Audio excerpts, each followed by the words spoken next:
Our scripture reading is taken from Matthew chapter 16, verses 14 and 15. In fact, I think I might start at verse 13.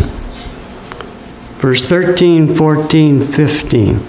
When Jesus came into the region of Caesarea Philippi, he asked his disciples, saying, "Who do men say that I, the Son of Man, am?"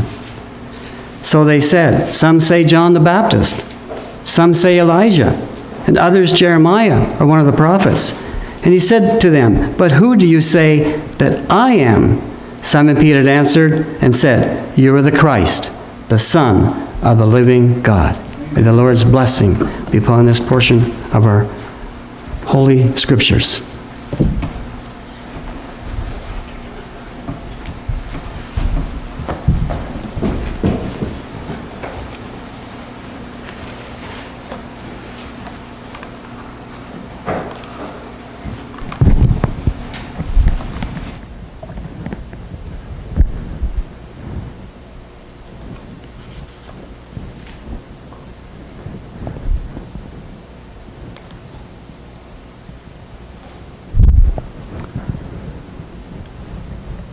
By the way, I thought it was wonderful this morning when we had a little confusion over who was going to teach the Sabbath school class. I would certainly rather have two people prepared to teach the class than none. That's the time when everybody gets a little uncomfortable, isn't it? You wonder who's going to do the job then. I see there's another interesting error in the bulletin. I was just checking to see. The scripture reading that I had asked for was Matthew 6, not Matthew 16. But that's immaterial. Right now, I think the other one was perhaps a very important one too. You know, who do men say that I am? You know, Jesus asked the disciples that. And Peter was a great man, you know. Sometimes he spoke before he thought, but you always knew what was in his heart. You are the Christ. You are the one. You are the one worthy of praise. There was no hesitation in that particular response at all, as there so seldom was in Peter's response. But the converted Peter, after the death and crucifixion of Jesus, or the crucifixion and death, the converted Peter became a real pillar in the establishment of the early Christian church. We have a lot to be thankful for as inheritors of the promises that were given by Jesus to these early disciples. In Matthew chapter 6, verse 14 and 15 say, "For if you forgive men their trespasses, your heavenly Father will also forgive you. But if you forgive not men their trespasses, neither will your Father forgive your trespasses."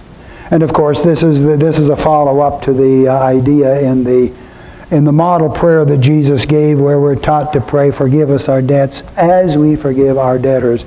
And that's a part of the sermon topic for this morning. The question, though, the cure for bitterness. And in case you haven't figured it out yet, I'll tell you, so if you fall asleep, at least you'll know what the cure is. It's a one word, it's forgiveness. But that's another exploration, and it'll take us a few minutes to get to that conclusion, I believe. I'd like to also share a story that I was thinking about, though, during our Sabbath school class this morning, about a family that had no children. I'm sure I shared the story of the boy that I called the Peace Child, or the boy that was called the Peace Child in the Philippines years ago, how because of that child being adopted by a childless family, a childless couple at Mountain View College, the enmity that had existed for a generation or two between Mountain View College and some of the neighboring tribal villages, that had come to an end. Because as that, shall I call her a heathen? She was still a Satan worshiper as far as I know at the time. As that grandmother said, "If you are the father of my grandson, that means you must be my son." That's what she said to the adoptive father. "And therefore we cannot fight anymore." And so the fight came to an end. Well, that story got interesting. It was a story of Sarah and Daryl Famasaran, you see. And they ended up with 4 boys, according to that story. And just before we left the Philippines in 2002, they had another story, a baby Dave, they called him. And I saw him when he was only a few months old, another child that was rescued from the brink of death. One of the Sioux lads' missionaries carried him down, and they still tell us who that missionary was, carried this little bundle, struggling for life, carried him running where he could, slipping where he could, where he couldn't, and finally got the baby to the hospital in time to spare his life. I met baby Dave just toward the end of March of this year, and baby Dave was now 18, almost 19, finished high school, preparing to go to medical school. What a difference. What a difference. Daryl and Sarah Famasaran, according to my calculations, must have been about 40 years old, which is getting old to have children, at the time of that first story where the peace child took place. You remember she told me how she cried for 2 weeks while they packed to move to Mountain View College to become part of the Sioux lads. She had resigned herself. She'd prayed for years for a child. And finally, by approximately age 40, she had recognized that God did not have any plan for her to have children. And then the peace child came, and his 3 brothers, and they suddenly had 4 sons. They had a house full. And then baby Dave was number 5. And now just recently, in their early 60s, this couple has moved to the island of Mindanao. Let's get that wrong. Mindoro. The 2 names I get mixed up. Mindanao is the great big one to the south. And kind of in the middle is Mindoro, a smaller island, and they're working with a number of, they're working with the same idea of Sioux lads, but putting small schools out in these villages where that's the only contact with the modern world that these native people, Satan worshippers in most cases, animists, these people have. They have a horrible custom there. But before we pronounce too strong a word, we need to remember we have a different custom of dealing with unwanted children. When a child is not wanted, you wait until the baby is born, and then the baby is simply buried alive.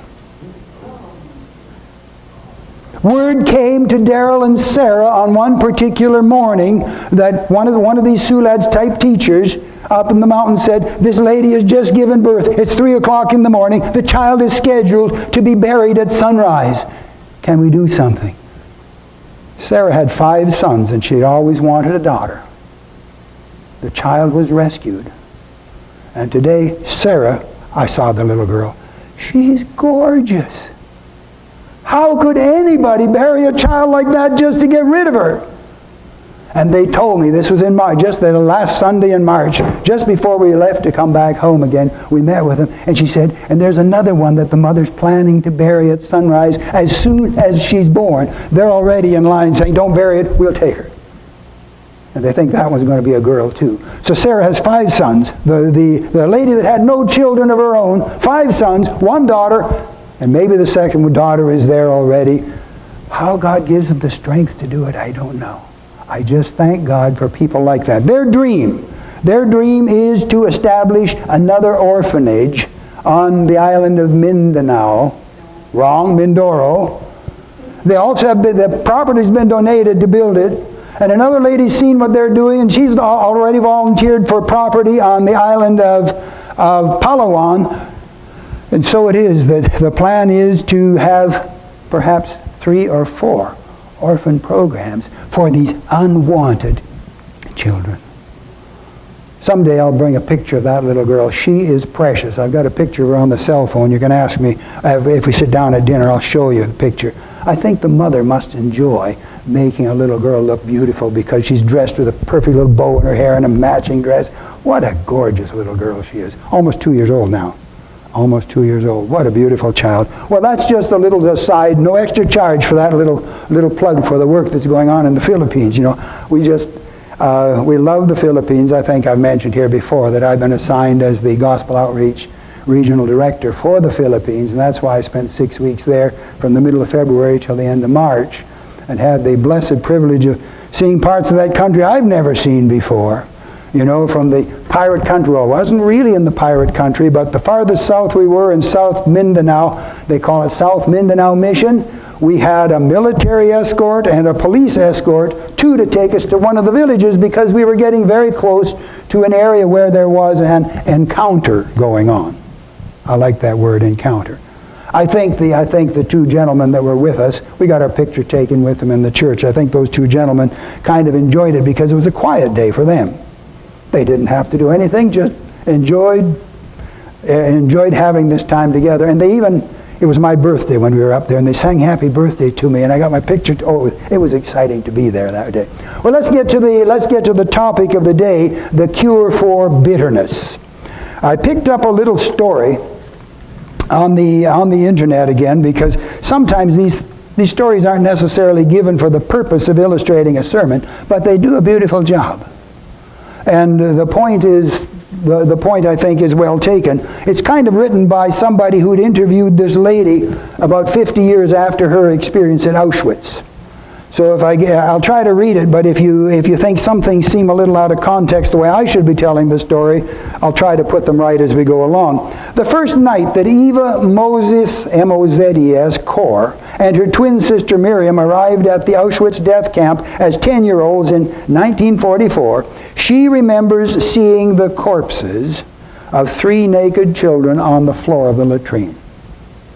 At that moment, she remembers pledging to herself with steely resolve, Miriam and I will not end up on a filthy latrine floor like those children. I never gave up on that, she said. She was a determined girl. It was that resolve that carried her through Dr. Joseph Mengele's infamous experience on twins at Auschwitz, a life-threatening fever that she believes was caused by the injection she endured as part of his experimentation, and the need to crawl to water faucet when she could not even walk. After 9 months of near starvation and constant experiments at Auschwitz, Kor and her identical twin were liberated along with the other survivors of Auschwitz by a Ukrainian unit of the Soviet Army. But, said Kor, what truly set her free was forgiveness. That did not come until more than 5 decades after the day she and her family were forced into a Romanian ghetto and then shoved into cattle cars for what they believed was a trip to a work camp. Instead, she and her mother and twin found themselves on the train platform at Auschwitz.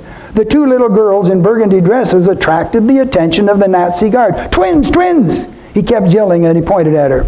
Being born twins subjected the girls to the cruel experiments carried out by Dr. Mengele, the so-called angel of death, but ended up saving their lives. The girls never saw their mother, father, or the older sisters again. In a conversation at a Carleton event with a David Lawrence Jr., former publisher of the Miami Herald, Kor emphasized the power of forgiveness. For her, it came in 1995 after she met with a Nazi doctor who was at Auschwitz at the same time she was at the camp. He told her one of his responsibilities was signing the collective death certificates of those who died in the gas chamber. There were no names, just the number who had died in each successive gassing. Horrible, isn't it? He said the twin experiment was top secret, and he knew nothing about it. But when she asked him how about the gas chambers, how they operated, he replied, "That is the nightmare that I live with every day of my life." She had never heard about the collective death certificates before. With some people refusing to acknowledge that the Holocaust ever took place, she knew it was important to hear about the gas chambers from a Nazi doctor. So she asked him to go to Auschwitz with her and sign a declaration about what he told her.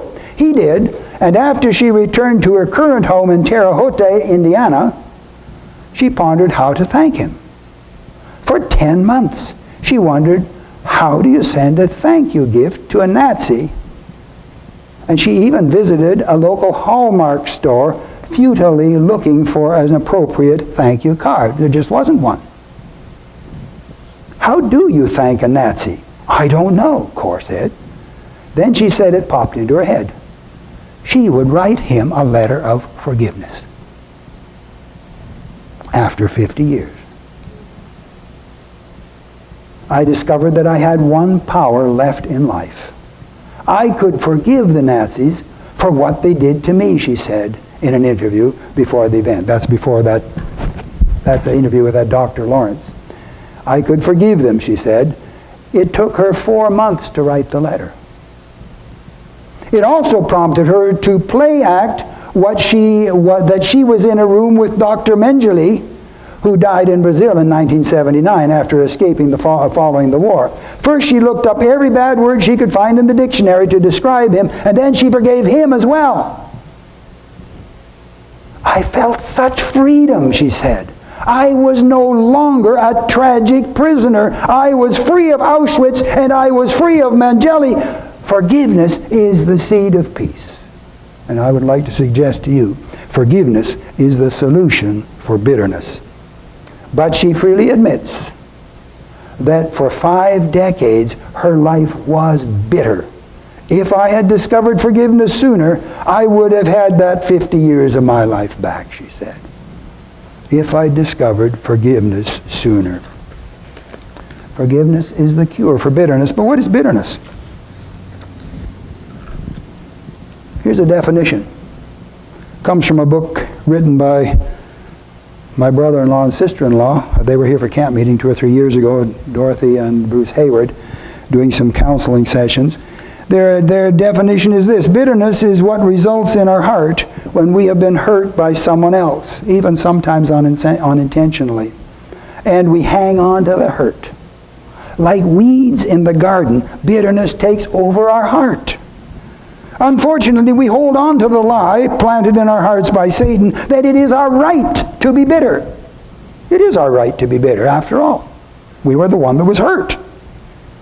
We keep hanging on to it because we believe that there is nothing we can do to make it go away, or because we believe that if we let it go, somehow it makes the action of the wrongdoer okay and grants permission for him to do it all over again. Or her. You see? What is bitterness? We don't want to let it go. Bitterness brings along with it a whole host of emotional and social problems, and I might add health problems as well. Hebrews 12:15 speaks of a root of bitterness. New King James, looking carefully lest anyone fall short of the grace of God, lest any root of bitterness springing up cause trouble, and by this many become defiled. If there's a root of bitterness, there might be a plant, and the plant might produce fruit. That's the idea that Paul is talking about here in Hebrews. Unresolved bitterness can and will escalate. It doesn't just stop there. Listen to this from the Haywards again. Harbored bitterness results in anger, ungratefulness, revengeful feelings, insensitivity to others, critical and judgmental words, distrust of others, and depression. This from a couple that spent their lives for about 15 years on an every week basis, usually one couple, many times two, counseling, looking for the root of dysfunction between couples primarily, although not exclusively for couples. You don't have to be married to have bitterness in your heart. You just have to have been hurt by someone else. And who of us haven't escaped a little hurt now and then, whether intentional or unintentional? Ephesians 4:31, let all bitterness and wrath and anger and clamor and evil speaking be put away from you with all malice.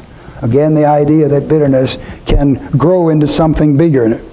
Bitterness, along with other deadly emotions, is the root of many physical health problems. That's a statement from a Dr.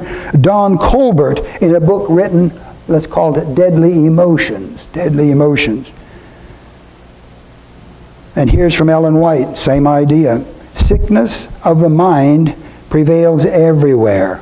9/10 of the diseases from which men suffer have their foundation here. What? Let me read that one again. You want to know where 90% of your health problems come from? Here's the answer right here. Sickness of the mind prevails everywhere, she says. That would be bitterness and all the... There may be some other sicknesses as well, but it certainly would include bitterness. She says 9/10 of the diseases from which men suffer have their foundation here in disease. Disease starts in our mind. The flip side, a contented mind. This is from first volume of Testimonies. A cheerful spirit is health to the body and strength to the soul. Nothing is so fruitful a cause of disease as depression, gloominess, and sadness. Mental depression is terrible. As one writer has quipped, he said, bitterness is the poison we drink, hoping someone else will die. Think about it. But forgiveness can set us free from the tyranny and pain of bitterness. And this is what Mrs. Core, Eva Core, discovered 50 years after Auschwitz. It could set her free too. So the question is then, what is forgiveness? We've talked about what bitterness is. I find the two things are mutually exclusive, like darkness and light. You can't have both at the same time. You turn on the light, the darkness disappears. You forgive, and the bitterness disappears. But I think that half of the definition of forgiveness is understanding what it isn't. Because I say this because so often we misunderstand what forgiveness is, and we make it harder to forgive than it has to be. I'm not saying it's easy. I'm not saying it's easy to forgive, but I think it's important to realize what forgiveness is not. And so here's a list. I have 7 points. You knew I liked 7s, didn't you? Huh? I like 7s. And this just turned out to be 7. You might split it up a different way.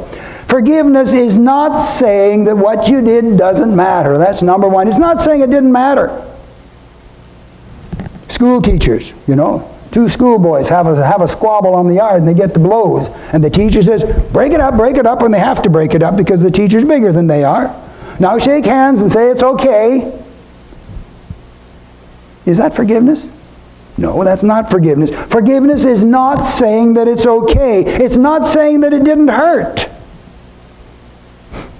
As I was thinking about this morning, talking to my wife about this particular thing, an incident that happened to me in grade 4 came to my mind, and I got wondering if maybe I shouldn't share it, but I'm going to.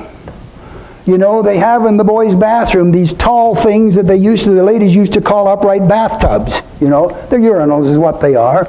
I was using one of those, doing what little boys do at a urinal, and the class bully came by behind me and put his knee in my backside and put me right into the urinal, which I didn't appreciate.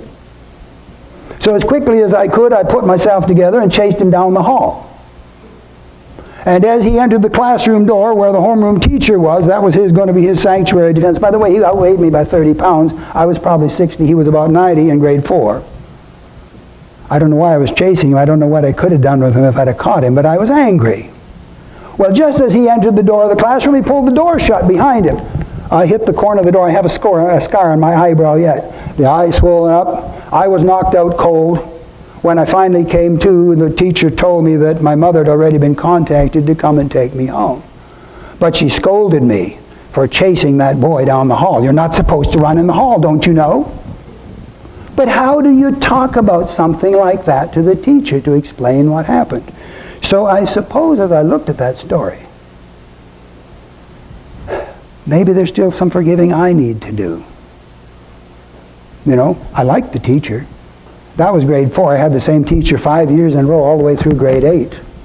And to just indicate how well I liked that teacher, I invited her to our wedding when my wife and I got married later. She sent us a wedding present. She was a little disappointed that I was only a school teacher. She said, I told you could have been anything you wanted, but she was a school teacher and I liked her. But maybe it's not just her I need to forgive. Maybe it's the perpetrator, the bully, if you call it that.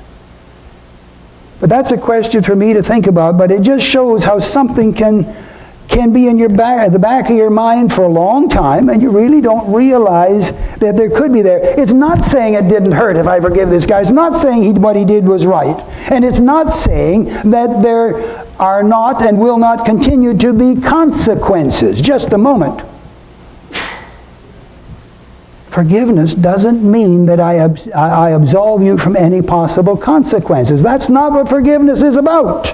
Listen to this from Ellen White. In one moment, by the hasty, passionate, careless tongue may be wrought evil that a whole lifetime's repentance cannot undo. Oh, the hearts that are broken, the friends estranged, the lives wrecked by the harsh, hasty words of those who might have brought help and healing. You know, a lifetime. You ask somebody for forgiveness.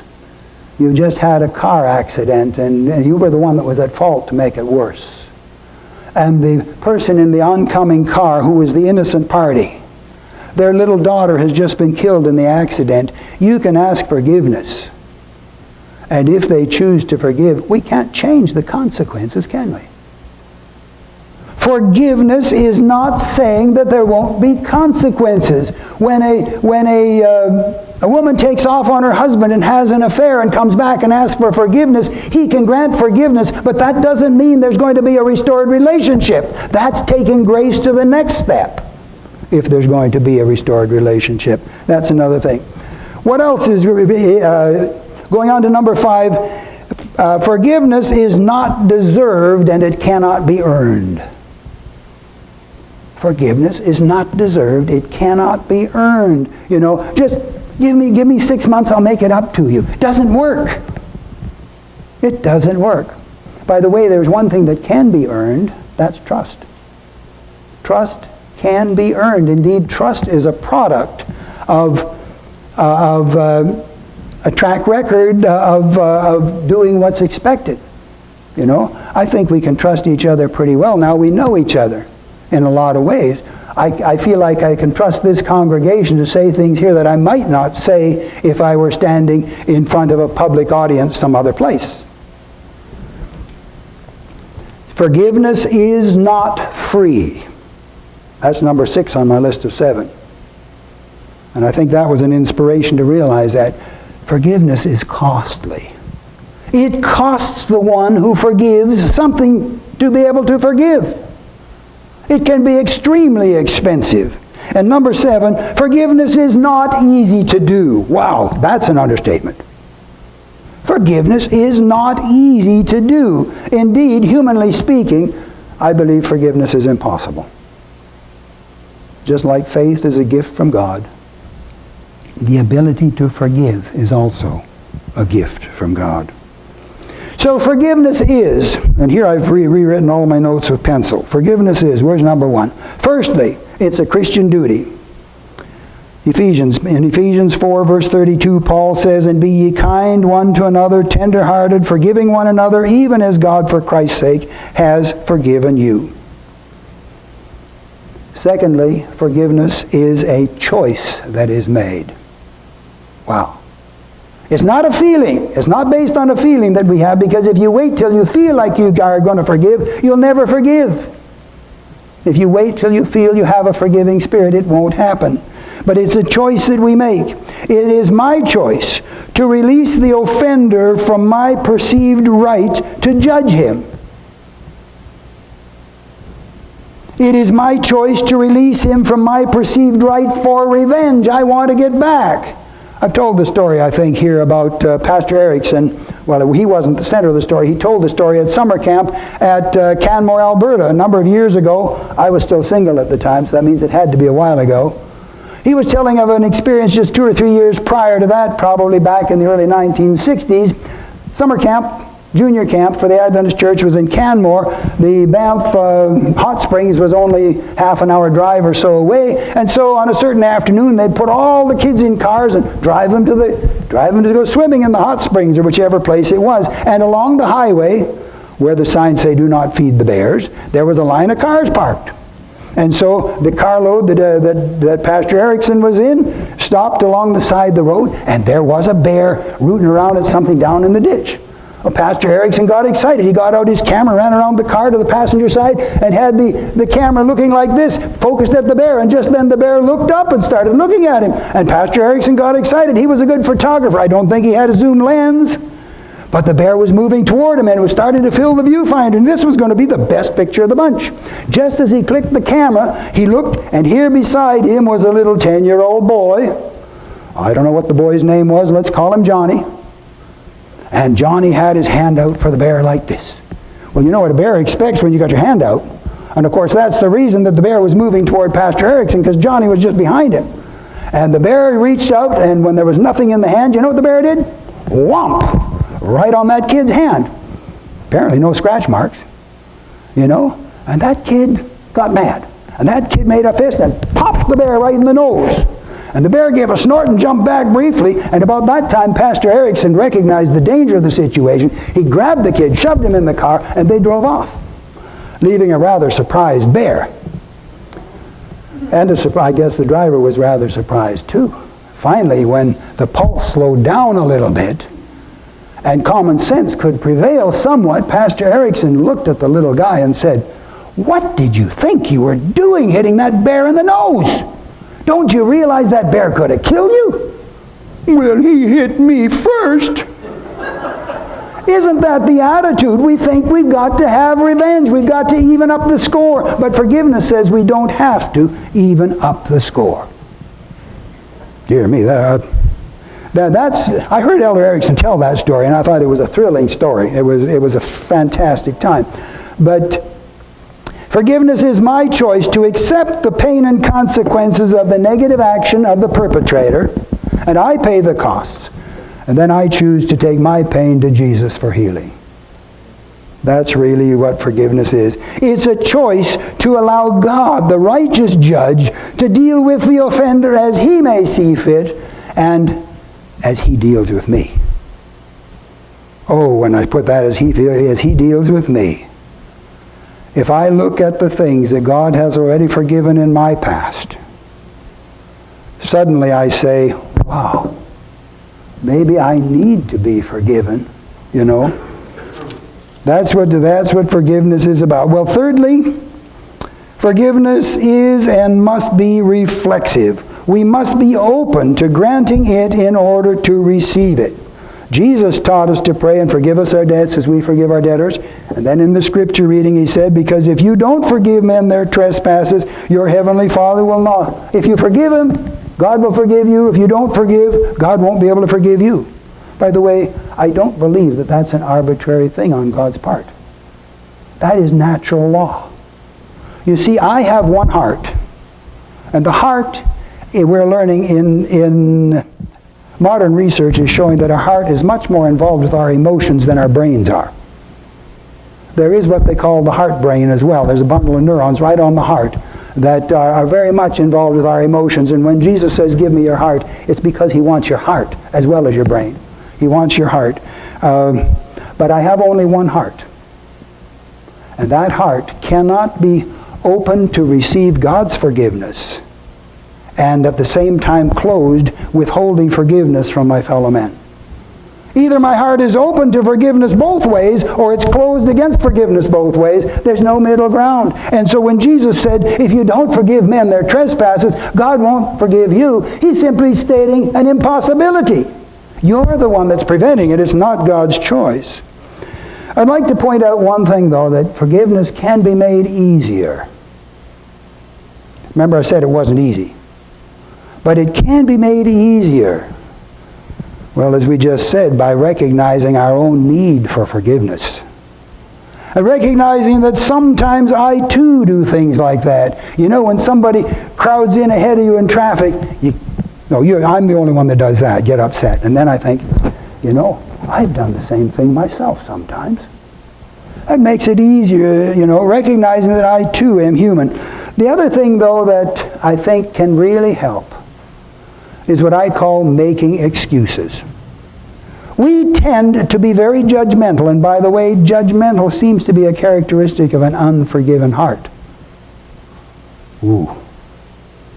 I'm not pointing fingers at you, I'm pointing fingers this way. You know, it's so easy for me to be judgmental. Where was I? Yes, making excuses. It's so easy to be judgmental. And you see somebody, now why did he do that? And immediately we put the worst possible story onto a particular interchange. Well, he's just rude, you know. That's why that guy cut in front of me. He was just rude. Now, when it happened to me and I cut in front of the other guy, the lines weren't painted on the pavement far enough back. There was no sign to say which lane to get in, which way you were going. So I was caught, you see. I made the excuse for myself. I didn't want to be the just rude one when I do it, but the neighbor, I say, may be just rude. Usually, if you stop to be creative, you can think of a number of reasonable possibilities why someone may have treated you the way they did, even though it was wrong and it hurt. And I find that much easier than to forgive that person. A person who has been sexually abused as a child will naturally harbor bitterness toward the one who abused them. But if he can make excuses for that one and simply ask the question, I wonder who hurt them. That perpetrator, that horrible person, that one that you think should have been electrocuted in the electric chair, or whatever form of capital punishment, that evil person at one point was a tiny child. Who hurt them? They were a hurting person too. God would love to forgive them. Can't you forgive them? You see what I mean by making excuses? Try to understand their point of view a little bit, and you'll realize that we're all human together. We all need forgiveness. Even the worst criminal. It wasn't always that way. He may have become that way because he hasn't learned to forgive. So that's what I call making excuses. Trying to put a good face on what might indeed be the worst case scenario. But I find it easier to forgive someone if I ask the question, who hurt them? Why were they doing this? And I can make an excuse. We've got some Bible stories coming up here in a minute that will illustrate that. Why do we need to forgive? Even though we're not asked to do so. Even though it was never deserved and never requested, we need to forgive because Jesus taught us to pray and forgive us our debts as we forgive our debtors. We need to forgive because we need to be forgiven. That's a good enough reason. Remember what I said about it being reflexive. It comes back. When we forgive them, we release them, but at the same time, we release our own hearts from the slavery, from the tyranny of bitterness. Let's see, Ephesians 4:32, forgiving one another even as God for Christ's sake hath forgiven you.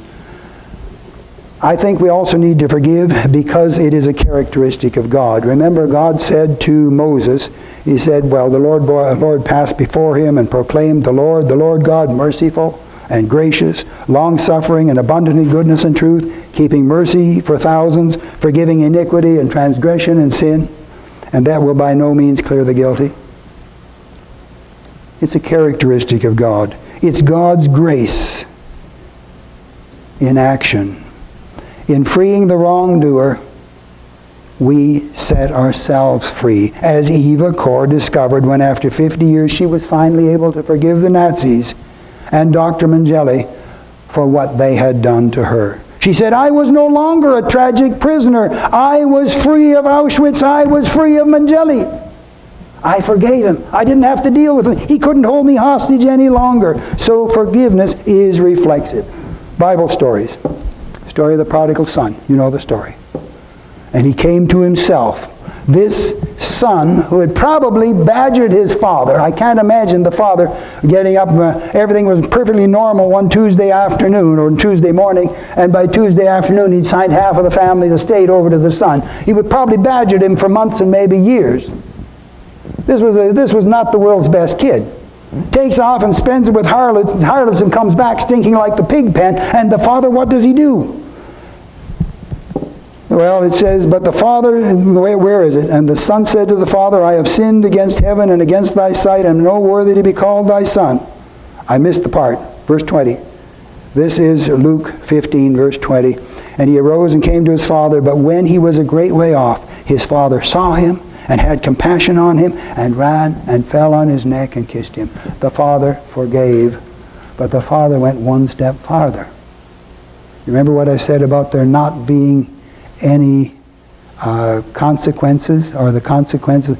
The consequence of that action could have been a permanent separation.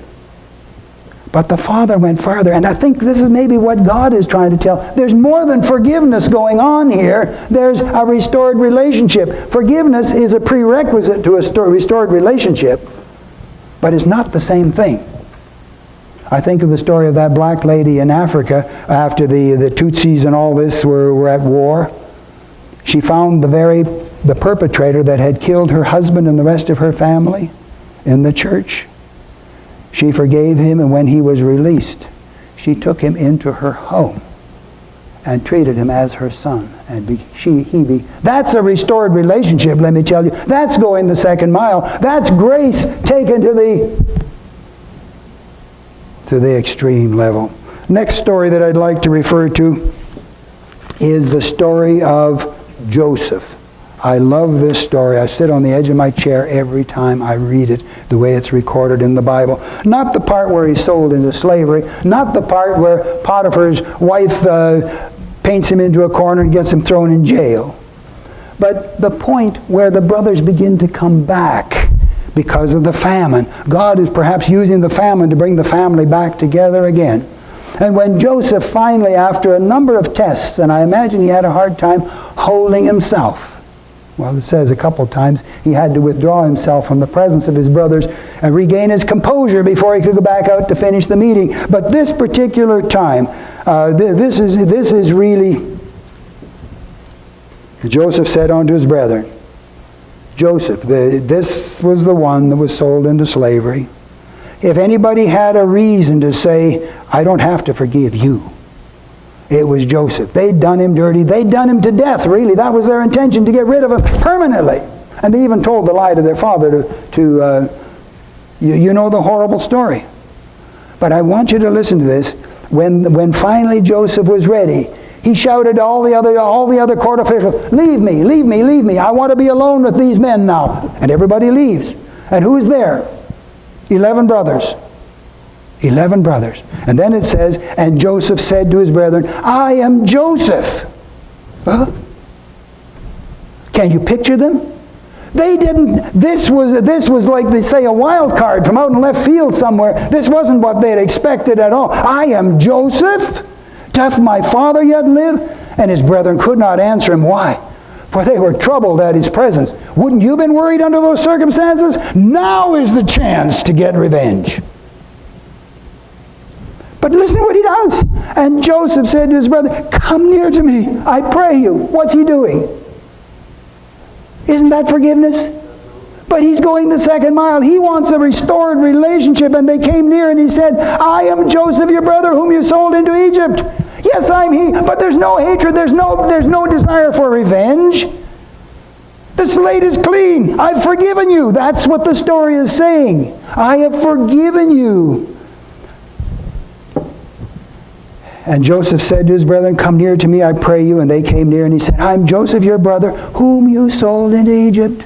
He knew. He says, now therefore be not grieved. Remember what it said about making excuses?